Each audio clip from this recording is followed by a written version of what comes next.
Di zaman dahulu, terdapat seorang tokoh wanita yang mempesona dan sangat terkenal di Nusantara. Beliau bukan hanya memiliki paras cantik, tetapi juga kepribadian yang gagah berani, sebagaimana yang digambarkan oleh sumber Portugis sebagai De Kranige Dame, yang berarti wanita pemberani. Ratu Kalinyamat, demikianlah namanya, telah meninggalkan jejak yang mengesankan dalam sejarah dengan kebesaran dan kekuasaannya. Kepentingan Ratu Kalinyamat sebagai tokoh wanita Indonesia sangat penting pada abad ke-16. Peran beliau mulai menonjol saat terjadi perebutan tahta dalam keluarga Kesultanan Demak. Sebagai putri Sultan Trenggana, Raja Demak ketiga, Ratu Kalinyamat memegang peranan sentral dalam pengambilan keputusan. Beliau tidak hanya memiliki kepemimpinan yang kuat, tetapi juga menduduki posisi strategis dalam kerajaan. Selama 30 tahun kekuasaannya, Ratu Kalinyamat berhasil membawa Jepara ke puncak kejayaannya. Dengan armada laut yang tangguh, beliau bahkan pernah menyerang Portugis di Malaka beberapa kali. Meskipun upaya pengepungan terhadap Portugis berlangsung selama 3 bulan, ekspedisi tersebut akhirnya mengalami kegagalan dan harus kembali ke Jawa.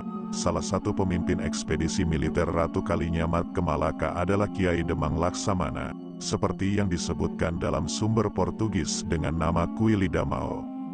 Tidak seperti para wali perempuan lainnya, Ratu Kalinyamat dikenal luas oleh masyarakat Nusantara.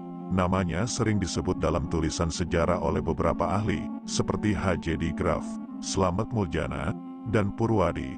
Bahkan seorang sejarawan asal Portugis, Diogo de Couto, dalam bukunya, Da Asia, menyebut beliau sebagai Rainha de Japara, Senhora Poderosa e Rica, Ratu Jepara, seorang wanita yang kaya dan sangat berkuasa.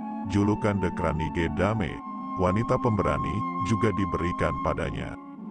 Ratu Kalinyamat memiliki peran yang sangat penting dalam sejarah Kesultanan Demak, terutama saat terjadi konflik internal setelah kematian Sultan Trenggana. Kisah tentang Ratu Kalinyamat tercatat dalam Babat Tanah Jawa dan tersebar dalam cerita tutur di kalangan masyarakat Jawa dari satu generasi ke generasi berikutnya. Menurut Babat Tanah Jawa, Ratu Kalinyamat adalah putri Pangeran Trenggana dan cucu Raden Patah, pendiri Kesultanan Demak. Nama aslinya adalah Ratna Kencana. Beliau mendapatkan gelar Ratu Kalinyamat karena menjabat sebagai pejabat di Kalinyamat, sebuah kadipaten yang berada di bawah kekuasaan Demak di daerah Jepara. Pada tahun 1549 Masehi, Ratu Kalinyamat dinobatkan sebagai pemimpin di Jepara dengan Sengkalan, terus karya Tataning Bumi. Beliau menikah dengan Pangeran Hadirin, yang sering disebut juga sebagai Wintang, Toyib, atau Pangeran Kalinyamat. Beberapa sumber menyebut bahwa Pangeran Hadirin berasal dari Aceh atau bahkan Cina. Karir politik Ratu Kalinyamat mulai mencuat setelah suaminya dibunuh oleh Haryo Penangsang, saudara sepupu beliau, dalam konflik internal di Kesultanan Demak.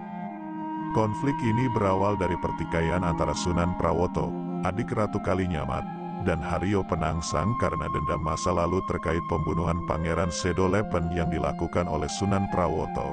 Selain itu, Haryo Penangsang juga merasa cemburu atas penunjukan Sunan Prawoto sebagai Sultan menggantikan Sultan Trenggono. Haryo Penangsang juga membunuh Pangeran Hadirin, suami Ratu Kalinyamat, karena dianggap berpihak pada Sunan Prawoto. Setelah suaminya meninggal, konflik internal Kesultanan Demak semakin meningkat. Dalam pusaran konflik ini, Ratu Kalinyamat menjadi figur sentral yang dipercaya untuk menyelesaikannya demi mencegah disintegrasi Demak. Kecakapannya dalam memegang tampuk kepemimpinan dan keberaniannya dalam pengambilan keputusan menjadi modal yang memungkinkannya menggunakan wewenang politiknya untuk mengatasi konflik di Demak. Penelitian Anas Sofiana pada tahun 2017 menunjukkan bahwa Ratu Kalinyamat berhasil menjalankan tugasnya dalam menangani konflik di Kerajaan Demak. Selama memerintah di Jepara, Ratu Kalinyamat menerapkan sistem komenda dalam perdagangan jalur laut. Sistem ini berhasil meningkatkan pertumbuhan ekonomi dengan pesat. Kemajuan ekonomi ini membuat Jepara menjadi kota pelabuhan terbesar di pantai utara Jawa pada abad ke-16. Armada laut yang besar dan kuat berhasil dibangun oleh Ratu Kalinyamat untuk menjaga keamanan dan memperkuat perdagangan serta interaksi di pelabuhan Jepara. Selain itu, Ratu Kalinyamat menjalin kerjasama dengan wilayah lain seperti Johor, Aceh, dan Hitu untuk meningkatkan perekonomian. Kerjasama ini juga bertujuan memperkuat pertahanan dalam melawan Portugis yang saat itu telah menguasai Malaka. Ratu Kalinyamat mengirimkan 4.000 tentara dan 40 kapal untuk melawan serangan Portugis di Malaka. Keberanian Ratu Kalinyamat dalam melawan Portugis adalah untuk melindungi kepentingan perdagangan suku-suku bangsa dari berbagai daerah di Nusantara. Keberhasilannya dalam membangun angkatan perang dan memajukan ekonomi menjadikan beliau sebagai sosok yang berpengaruh di bidang politik dan militer. Selain melalui jalur ekonomi dan militer, Ratu Kalinyamat juga memperkuat kekuatan Nusantara melalui pembangunan jaringan kultural. Beliau mengasuh dan membimbing anak-anak dari wilayah lain, termasuk putra Maulana Hasanuddin, Raja Banten pada tahun 1500-an, yang akhirnya menjadi pengganti Ratu Kalinyamat dalam memerintah Jepara. Pengangkatan ini dilakukan tidak hanya karena alasan kultural, tetapi juga karena Ratu Kalinyamat tidak memiliki keturunan sendiri. Setelah suaminya meninggal, Ratu Kalinyamat tidak menikah lagi. Beliau fokus pada urusan politik kenegaraan dan keagamaan. Kemampuan beliau dalam riwayat spiritual dan laku Topo Wudo Sinjang Rikmo di Bukit Donorojo mengilhami banyak orang. Namun, istilah tersebut sering disalahartikan dan dipahami secara harfiah oleh banyak orang. Sebenarnya, istilah ini memiliki makna simbolis bahwa Ratu Kalinyamat berjuang dengan sepenuh hati, baik menggunakan sumber daya materi maupun batin, untuk kemaslahatan umat. Menurut Hadi Priyanto, seorang budayawan Jepara dan penulis buku sejarah tentang Ratu Kalinyamat, Topo Wudo Sinjang Rikmo tidak boleh dimaknai secara harfiah karena hal itu tidak mungkin dilakukan oleh seorang ratu yang dikenal salehah dan berilmu tinggi. Sebaliknya, Ratu Kalinyamat meninggalkan atribut sosialnya sebagai ratu untuk berbaur dengan masyarakat desa setempat dan berjuang demi kemaslahatan umat. Meskipun beberapa upayanya dalam menghadapi Portugis tidak selalu berhasil, Ratu Kalinyamat tetap dihormati dan dihargai oleh bangsa Portugis. Julukan Rainha de Japara, Senhora Poderosa e Rica, atau Ratu Jepara, seorang wanita yang kaya raya dan berkuasa, seorang perempuan yang gagah berani, diberikan untuk mengakui keberanian dan keteguhan hatinya dalam menghadapi tantangan tersebut.